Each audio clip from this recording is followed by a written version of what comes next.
Shout out kapwa ko mga ka-onliner, mga karel, etc.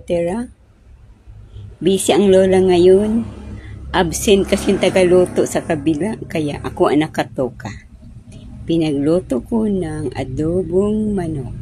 Nilagyan ko ng patatas. Sabi ko doon sa naka-duty, alam nyo na, alam mo na, pag ako ang naka-schedule dito, hanggang hapunan na, ngumiti lang.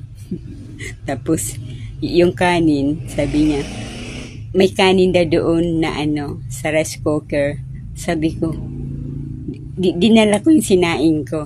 Sabi ko, ayaw kitang pakainin ng leftover. Sabi niya, ininit ko na eh. Sabi niya, dyan lang yan. Nagjo-joke, dyan lang yan, ubusin namin. Sabi ko, ay tama, hanggang hapunan na. Alam mo naman, doon sa kabila, busy din ako. Sabing ganun, salamat eh. O, ayan. Nag-adobo ako ng manok na yung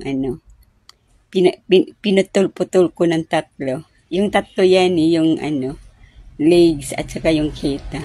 Pinutol ko ng tatlo, buti na lang may itak. Pinagpo ko. Ayan, naputol. 3 putol bawat isa. Dumami.